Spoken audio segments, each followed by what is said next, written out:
Hello friends, मी Vishakha global online मराठीमध्ये आपल्या सर्वांचं स्वागत आहे. आजचा हा व्हिडिओ आहे महाराष्ट्र सेट परीक्षा 2026 साठी जे स्टुडंट्स प्रिपरेशन करत आहेत बट त्यांना वेळ मिळत नाहीये because they are working professionals किंवा कॉलेज स्टुडंट्स. ठीक आहे, तुम्ही फुल टाइम कॉलेज करताय आणि एक्झामची तयारी करायला वेळ मिळत नाहीये, किंवा तुम्ही जॉब करताय ऑलरेडी एज्युकेशन सेक्टरमध्ये असेल किंवा इतर कुठल्या सेक्टरमध्ये जॉब करत असाल. ठीक आहे, टीचिंग फील्डमध्ये असेल किंवा इतर कुठल्या फील्डमध्ये. पण मग सेट एक्झामची तयारी कशी करायची, वेळ मिळत नाही. 9 to 5 job, 8 hours job, 9 hours job, part time job, ह्या वेगवेगळ्या जॉबच्या पद्धतीमधून सेट एक्झामच्या प्रिपरेशनला वेळ कसा काढायचा किंवा त्या आहे त्या वेळेमध्ये स्टडी कसं मॅनेज करायचं, यासाठी विशेष टिप्स मी आजच्या या व्हिडिओमध्ये तुम्हाला देणार आहे, स्पेशली वर्किंग प्रोफेशनलसाठी. ठीक आहे, सो वर्किंग राहूनही तुम्ही ह्या सेट एक्झामचं प्रिपरेशन करू शकता नक्कीच. कसं ते आपण बघूया. ठीक आहे, सो याच्या व्हिडिओमध्ये आपण ह्या 2-3 गोष्टी कव्हर करणार आहोत. जसं की महाराष्ट्र सेट परीक्षा 2025 ची तयारी करताय ना, नेमकं काय करायला पाहिजे तुम्हाला तयारी, आणि कशा पद्धतीने तुम्ही तयारी करू शकता जो वेळ आहे तुमच्या याच्यामध्ये. म्हणजे हे शक्य आहे का, हा प्रश्न तुम्हाला पडेल की बाबा जॉब करून सुद्धा. आता आधीचे जे लोक आहेत, ठीक आहे, त्यांना कंपल्सरी आता एक तर पीएचडी किंवा सेट करणं गरजेचं आहे. ठीक आहे, नाही नसेल तरीही जे परमनंट आहेत त्यांना सुद्धा सेट नेट आता कंपल्सरी केलं जाते, तर ते असणं गरजेचं आहे. त्यामुळे कॉलेजमध्ये शिकत असताना तुम्ही नक्कीच तुमचा एक्सपिरियन्स किंवा तुमचा अभ्यास एवढा झालेला असतो की सगळे थेरीज किंवा ह्या तोंडपाठ असतात, पण तरीही जर आपल्याला मार्क्स कमी येत असतील तर नेमकं आपण मागे कुठे राहतोय हे आपल्याला समजणं गरजेचं आहे. आणि ते आपल्याला कसं समजेल, जेव्हा आपण प्रिपरेशनला सुरू करू. कसं सुरू करू, जो सिलेबस आपल्याला गिवन आहे सेट एक्झाम साठीचा, त्या सिलेबस वाईज जाताना आपल्याला लक्षात येईल. ठीक आहे, त्याच्याबरोबर जोडीने आणखीन काही कामं करावी लागतात, ती पुढे मी तुम्हाला या संपूर्ण व्हिडिओमध्ये टाइम टेबल, स्टडी प्लॅन कसा आखता येईल ह्याच्यासाठी गायडन्स करणार आहे. ठीक आहे, व्हिडिओला सुरुवात करण्याअगोदर एक इम्पॉर्टंट गोष्ट किंवा संधी आहे तुमच्यासाठी, जे स्टुडंट्स या 2026 ची एक्झाम टार्गेट करतायत त्यांच्यासाठी. पेपर टू इकॉनॉमिक्ससाठी एक फुल कोर्स आम्ही घेऊन आलो आहोत, ज्या फुल कोर्समध्ये आम्ही तुम्हाला देणार आहोत संपूर्ण मॉक टेस्ट, संपूर्ण notes, video lectures plus live lectures, PYQs and paper 1 full course. म्हणजे या ठिकाणी पेपर 2 सोबतच पेपर 1 चं पण प्रिपरेशन करून घेतलं जाणार आहे, ज्याने तुमचा स्कोर जो होणार आहे तो मॅक्झिमम येणार आहे. या कोर्सची फीस आहे 10,000 रुपीज, पण अर्ली बर्ड साठी आणि डिस्काउंट याच्यावर आम्ही प्रोव्हाइड करत आहोत. आता आपल्याला प्रिपरेशनची गरज आहे, त्यामुळे हा मार्ग मिळणं सगळ्यांसाठी आवश्यक आहे. त्यासाठी याच्यावर आम्ही डिस्काउंट प्रोव्हाइड करत होतो, जेणेकरून सगळ्यांना चान्स मिळावा की आपण याच्यासाठी प्रिपेअर करावा. ठीक आहे, इकडे दिलेल्या व्हॉट्सअप नंबरला मेसेज करा किंवा प्ले स्टोर ग्लोबल ऑनलाईन नावाचं ऍप डाउनलोड करा. ऍपच्या सर्च बॉक्समध्ये MS सेट इकॉनॉमिक्स सर्च करा आणि लगेचच कोर्सला जॉईन व्हा. ठीक आहे, 4 ऑगस्ट पासून आपली न्यू बॅच जी आहे ती स्टार्ट होते इकॉनॉमिक्स साठी. सो लवकरात लवकर जॉईन करा. जस्ट फक्त एन्क्वायरी करायची असेल तरी देखील तुम्ही या नंबरवरती कॉन्टॅक्ट करू शकता. ओके, सो नेमका कसा तुम्हाला पॅटर्न आखला पाहिजे किंवा टाइम टेबल कसा आखला पाहिजे ऍज अ वर्किंग प्रोफेशनल. ठीक आहे, जॉब करणाऱ्यांसाठी किंवा नोकरी करणाऱ्यांसाठी. मला सांगा, जेव्हा तुम्ही जॉब करता किंवा नोकरी करता, 8 hours तुमच्याकडे तुमच्या जॉबचे. ठीक आहे, ट्रॅव्हलिंग मध्ये तुम्हाला वेळ मिळतो. ठीक आहे, समजा अर्धा तास लागत असतील, 20 मिनिटं लागत असतील, तर 20 मिनिटं जायचे, 20 मिनिटं यायचे, तर टोटल 40 मिनिट्स होतात. म्हणजे जवळजवळ अर्धा तास इथे आपला जातो. ठीक आहे, 8.5 तास झाले. त्याच्यानंतर घरचं काम असेल किंवा वर्किंग प्रोफेशनल कॉलेज असेल, घरचं काम असेल, झोप आहे 8 तासाची, 8 आणि 8 16 तास. ठीक आहे, 8 ते 24, 8 1 8 2 16, 8 तासाची झोप. समजा 8 तास नाही, पण ह्याच्यापेक्षा कमी झोप वर्किंग प्रोफेशनल किंवा कॉलेजवाले घेतच असतात, पण मॅक्झिमम 8 पकडले. 8 तास आपले जॉबचे उरले आपल्या हातामध्ये. 8 तास, 8 तासामधले 4 तास जरी आपण काम करत असेल, दुसरे इथे इतर कामं असतील, तर त्या कामांना सोडून जेव्हा तुमच्याकडे दिवसातले 2 ते 3 तास हातामध्ये राहतात, तर ते 2-3 तास तुम्हाला द्यायचे आहेत सेट एक्झामच्या प्रिपरेशन साठी. ठीक आहे, या 2-3 तासामध्ये तुम्ही नोकरी आणि जॉब आणि कॉलेज करूनही तुम्ही तुमचं प्रिपरेशन करू शकता 6 मंथ्स मध्ये. किती? 6 मंथ्स मध्ये. कशा पद्धतीने? कारण जो सिलेबस तुम्ही बघितलेला आहे, तो सिलेबस आपला कुठपर्यंत आहे? मास्टर डिग्रीचा सिलेबस आहे. ठीक आहे, हा सिलेबस आपल्याला आपण किती वर्ष लावले? 17 वर्ष. मास्टर्स डिग्री पर्यंत येईपर्यंत तो अभ्यास जो कव्हर केलेला आहे आपण, तो आपल्याला 6 महिन्यात करायचा आहे. तर नक्कीच तुमचे काही गोष्टी ज्या आहेत त्या ब्रशअप कराव्या लागणार आहेत आणि त्यामुळे आपल्याला हे 6 मंथ्स धरून चालायचं आहे. ठीक आहे. सो 2-3 तास टोटल आपल्याला द्यायचं आहे, ज्यामध्ये आपल्याला सकाळी 1 तास द्यायचा आहे कन्सेप्ट लर्निंगसाठी. कशासाठी? Concept learning. New concept learning. New concept learning म्हणजे सिलेबसच्या बाहेरची का? नाही. आज आपण 10 कन्सेप्ट शिकलो. ठीक आहे. मायक्रो युनिट्स मधल्या नवीन 10 कन्सेप्ट शिकलेलो आहे. उद्या त्या कन्सेप्ट आपल्याला कुठेही दिसल्या तर सांगता आल्या पाहिजेत. अशा पद्धतीने हे कन्सेप्ट लर्न करायचे आहेत. उद्याच्या दिवसामध्ये नेक्स्ट 10 कन्सेप्ट क्लिअर करायचे आहेत. ठीक आहे. हे कधी समजेल तुम्हाला नवीन कन्सेप्ट? जेव्हा तुम्ही लर्न करत असाल आणि एखादा शब्द किंवा कन्सेप्ट तुम्हाला माहित नसेल, तुम्ही नोट डाऊन कराल, तर सकाळी 1 तास ह्या कन्सेप्ट रीड करून समजून घेण्यामध्ये लक्षात घ्या. ठीक आहे. ठीक आहे. कारण जी आपली सिलेबस आहे त्या सिलेबस वाईज जर तुम्ही स्वतःला समजावत गेलं तर कन्सेप्ट तुमच्या नवीन तुमच्या लक्षात राहतील. ठीक आहे. 1 तासामध्ये. त्यानंतर प्रवास, लंच मध्ये 1 तास तुम्हाला मिळतो. तर लंच ब्रेक असेल किंवा लंच करताना किंवा मी म्हंटल की तुमच्याकडे 40 मिनिट्स म्हणजे ट्रॅव्हलिंग मध्ये जातच असतात. ठीक आहे. मिनिमम 40 मिनिट्स किंवा अर्धा तास. ठीक आहे. येणं आणि जाणं दोन्ही जर पकडलं तर याच्यामध्ये 1 तास मी मेन्शन केलाय, पण तुम्हाला जसा वेळ मिळतो 1 तास का? कारण अर्धा तास जायला अर्धा तास यायला असं मेन्शन केलेलं आहे. या तासामध्ये प्रवासामध्ये जर तुम्ही स्वतः ड्राईव्ह करत असाल तर फाईन.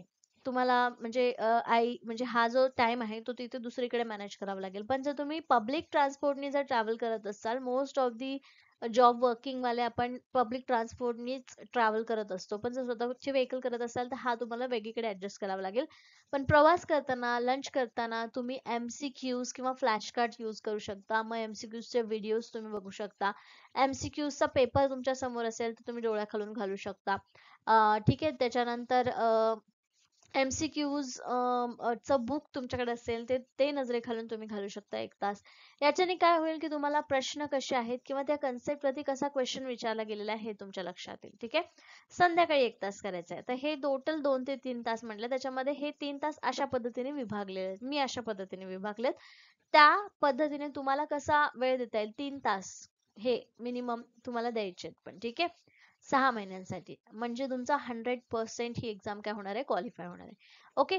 1 तास संध्याकाळी द्यायचे ज्याच्यामध्ये रिव्हिजन आणि प्रॅक्टिस तुम्हाला करायचे. सपोज याच्यामध्ये 1 तास सकाळी जर तुम्ही मायक्रो इकॉनॉमिक्स मधली डिमांड, लॉ ऑफ डिमांड समजून घेतला असेल. ठीक आहे. लॉ ऑफ डिमांड, ते लॉ ऑफ डिमांड वर ते MCQs कशा पद्धतीने विचारले जातात त्याच्या वेगवेगळ्या सोर्सेस मधून तुम्ही अभ्यास करायचा. मग आता हे लॉ ऑफ डिमांडची रिव्हिजन कराल आणि प्रॅक्टिस कराल. मागच्या वर्षीचे काही MCQs असतील त्याच्यातून तुम्ही बघून प्रॅक्टिस करू शकता. ठीक आहे. हे दररोजचा अभ्यास झाला. आठवड्याचा अभ्यास आराखडा कसा असला पाहिजे? सोमवार ते शुक्रवार, शनिवार रविवारचा प्लॅन वेगळा आहे. सोमवार ते शुक्रवार paper 1 logical reasoning, teaching aptitude, comprehension. याच्या बरोबरच पेपर 2 इकॉनॉमिक्स साठी तुम्हाला काय करायचं आहे? Micro economics. ठीक आहे. त्याच्यानंतर मॅक्रो इकॉनॉमिक्स. अशा पद्धतीने 2 ते 3 युनिट्स हे काय करायचं किंवा एकच युनिट तुम्ही एक आठवडा घेऊ शकता. ठीक आहे. पेपर 2 साठी तुम्हाला थोडस अवघड असतं. देन शनिवार रविवारी विषयानुसार अभ्यास करायचा. म्हणजे तुम्ही कुठला विषय घेतलाय, पेपर 1 किंवा पेपर 2 चा अभ्यास घेतलाय ते इथे तुम्हाला मांडायचं. ठीक आहे. प्लस मॉक टेस्ट द्यायचे. एक मॉक टेस्ट पण तुम्हाला द्यायचे. तुम्ही म्हणाल आम्ही आताच प्रिपरेशन चालू करतोय मग मॉक टेस्ट द्यायची की नाही? ठीक आहे. तुम्ही 1 महिनाभर फक्त प्रिपरेशन वर द्या. मॉक टेस्टचा टाइम जो आहे तो प्रिपरेशनला द्या. दुसऱ्या महिन्यामध्ये तुम्हाला मॉक टेस्ट देणं कंपल्सरी आहे. त्याने तुमची प्रॅक्टिस वाढवणार आहे. आणि शेवटी रिव्हिजन नोट्स लिहिणं हे आठवड्याच्या शेवटी तुम्ही करू शकता. तुम्हाला लिहून ठेवायला नोट्स नाही जमले तर आपल्याकडे सॅटर्डे, संडे, शनिवार, रविवार आहे. याच्यामध्ये एखादा तास बसून सगळ्या नोट्स तुम्ही की नोट्स मध्ये किंवा मॅपिंग मध्ये की नोट्स मध्ये काढू शकता. ठीक आहे. हे झालं तुमचं प्रिपरेशन पूर्ण वीकचं, पेपर 1 पेपर 2 दोन्हीचं. ठीक आहे. देन पुढे गेलो. याच्यामध्ये आता तुम्हाला काय करायचं आहे, हे मॅनेज कसं करायचं वर्किंग प्रोफेशनली. 3 तास, त्याच्यानंतर 3 तासामध्ये हे विषय किंवा आठवड्याचं प्लॅनिंग अशा पद्धतीने तुम्हाला करायचंय. आणि हे तुम्ही कंटिन्युटी जे आहे ते 6 महिने ठेवली तर त्याचा नक्कीच तुमचा इफेक्ट जो आहे, याचा सगळ्याचा इफेक्ट तुमच्या रिझल्ट मध्ये नक्की दिसून येईल. NTA चा सिलेबस चेकलिस्टपणे वापरायचा आहे. आपल्याला वेबसाईट वरती SPPU च्या वेबसाईट वरती सिलेबस मिळतोय. सब्जेक्ट वाईज जे PDF मिळते त्या PDF ला नेहमी तुमच्या सोबत ठेवायचं आहे. अशा पद्धतीने त्याला टिक मार्क करायचंय, चेकलिस्ट करायचं. हे झालं, हे झालं, हे झालं, हे राहिले मग स्टार मार्क करा. कधी करायचं त्याच्या पुढे लिहून ठेवा. अशा पद्धतीने चेकलिस्ट करा. जास्त गुण मिळणारे टॉपिक्स कुठले असणार आहेत त्याच्यापासून तुम्ही सुरुवात करा. आता micro economics, macro economics, public finance, हे जे टॉपिक्स आहेत ते तुम्हाला जास्तीत जास्त मार्क्स मिळवून देतात. तर त्या टॉपिक पासून तुम्ही सुरुवात करा. ठीक आहे.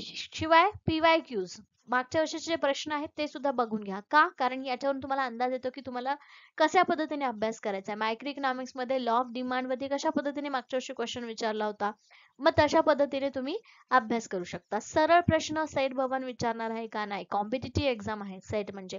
तर तुम्हाला लॉ ऑफ डिमांड काय आहे असा प्रश्न विचारला जात नाही. एक सिच्युएशन दिली जाते, ही सिच्युएशन कशाशी रिलेटेड आहे, लॉ ऑफ डिमांडची, अशा पद्धतीचे क्वेश्चन्स विचारले जातील.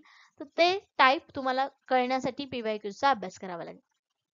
फॉर्म्युला, शॉर्टकट, ट्रिक्स साठी वेगळी नोटबुक ठेवा. ठीक आहे. म्हणजे तुम्ही तुमचे जे छोटी असं मी सजेस्ट करेल की डायरी वगैरे असते आपल्याकडे छोट्या, किंवा टिप्पणी नोटबुक असतात, त्या टिप्पणी नोटबुक मध्ये हे फॉर्म्युलेस किंवा शॉर्टकट्स किंवा मॅप जे आहेत, की म्हणजे अशा पद्धतीने आता मार्केट स्ट्रक्चर अशा पद्धतीने आहे, ते अशा पद्धतीचं हे जे आहे चार्ट काढून तुम्ही त्याच्यावरती ठेवू शकता. रिव्हिजन साठी बरं पडतं. ओके. उपलब्ध टूल्स किंवा पद्धती कुठल्या वापरू शकता. आता इथे बघा, पोमोडोरो तंत्र वापरायचं. पोमोडोरो तंत्र म्हणजे काय, 25 मिनिटं अभ्यास करायचा, 5 मिनिटं विश्रांती घ्यायची. आणि काय होणार आहे, तुमची कॅपॅसिटी जी आहे किंवा तुमची स्मरणशक्ती जी आहे, तुमच्या बेंदूला रेस्ट पण तेवढाच आवश्यक आहे. ठीक आहे. तर त्याच्या पुढे जाऊन 5 मिनिटं विश्रांती घेतली तर नक्कीच तुमची पुढची कन्सेप्ट जी आहे ते आणखीन क्लिअर होते. आणखीन एक गोष्ट, प्रवासाचा वापर. प्रवासामध्ये तुम्ही तर समजा एखाद्या दिवशी तुम्ही गावाला चाललेत, असं होत नाही की पूर्ण महिना आपण एकाच ठिकाणी बसून राहिलोय आणि आपल्याला काहीच काम नाही. कुठेतरी जाताना प्रवास करावाच लागतो आपल्याला. मग त्या प्रवासामध्ये तुम्ही काय करू शकता, व्हिडिओ बघू शकता. भरपूर सारे व्हिडिओज अवेलेबल आहेत. आपल्या ग्लोबल ऑनलाईनचे सुद्धा वेगवेगळ्या विषयांचे व्हिडिओज आहेत. ठीक आहे. ते व्हिडिओज तुम्ही रेफर करू शकता. ते व्हिडिओ तुम्ही बघितलं की कन्सेप्ट साठी, MCQ प्रॅक्टिस साठी हे व्हिडिओज तुम्हाला नक्कीच हेल्पफुल ठरतात. ठीक आहे. तर प्रवासामध्ये व्हिडिओ बघितल्याने काय होईल, तुम्हाला जास्त रिसोर्सेस कॅरी करण्याची गरज नाही पडणार. मोबाईल आपल्याकडे सगळ्यांजवळ असतो, तो मोबाईल यूज करून तुम्ही व्हिडिओ बघून त्यावेळेसचा अभ्यास तुम्ही करू शकता. ठीक आहे. हे प्लॅटफॉर्म वापरून तुम्ही काय करू शकता, ऑनलाईन प्लॅटफॉर्म वापरून तुम्ही जो वेळ तुम्ही वाया घालवताय किंवा वेस्ट होतो असं वाटतं, त्या ठिकाणी याचा वापर करून तो युटिलाइज करू शकता. ओके. आता याच्यामध्ये शेवटचं काय सांगू शकेल मी, की कमी वेळ असू दे किंवा काही असू दे, सातत्य, कंटिन्युटी महत्वाची आहे. नेक्स्ट एक्झामचं नोटिफिकेशन येईपर्यंत, या एक्झामचा 25च्या एक्झामचा रिझल्ट, नोटिफिकेशन, रजिस्ट्रेशन आणि मग एक्झाम. ठीक आहे. जवळपास 6 महिने कुठेच गेले नाहीत. तर हे 6 महिने तुम्हाला अशा पद्धतीने कंटिन्युटी ठेवायची आहे 100% सक्सेस मिळवण्यासाठी. कशासाठी? 100% सक्सेस मिळवण्यासाठी. ही स्ट्रॅटेजी जर तुम्ही कंटिन्यू ठेवली तर नक्कीच तुम्हाला काय मिळणार आहे, यश मिळणार आहे. जरा मी ते मेन्शन केलेलं आहे, 6 महिन्यापेक्षा म्हणजे 6 महिने जर मिनिमम पकडले आणि दररोज 2 तास जर अभ्यास केला आपण, मी 3 तास म्हणते बिकॉज त्या 3 तासामध्ये आपल्याला सेटल व्हायला थोडासा वेळ जातो आणि सेटल होता होता मग आपल्याला 2 तासच अभ्यास होतो. सो 2 तास जर आपला डेली अभ्यास असा आपण मेन्शन केला आणि 6 महिने जर अभ्यास केला तर इथे आपण MS सेट मध्ये यशस्वी होणार म्हणजे होणार. ओके.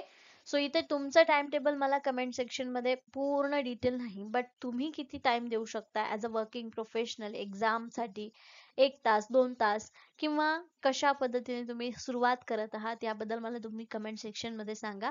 याच्यामध्ये काही सुधारणा किंवा माझं मार्गदर्शन, माझा एक्सपिरियन्स जर कामाला येत असेल तुमच्या प्रिपरेशन मध्ये तर नक्कीच मी तुम्हाला इथे हेल्प करणार आहे. ठीक आहे. सो तयारीला आपल्याला सुरुवात करायची. ओके. सो होपफुली हा व्हिडिओ तुम्हाला नक्कीच हेल्पफुल ठरलेला आहे वर्किंग प्रोफेशनल्स किंवा कॉलेज स्टुडंटसाठी, ज्यांना कमी वेळ मिळतोय एक्झामच्या प्रिपरेशनसाठी. हा वेळ नक्कीच सत्कारणी लावून आपली येणारी एक्झाम आपण क्रॅक करणार आहोत. Right. So all the very best everyone and thank you so much.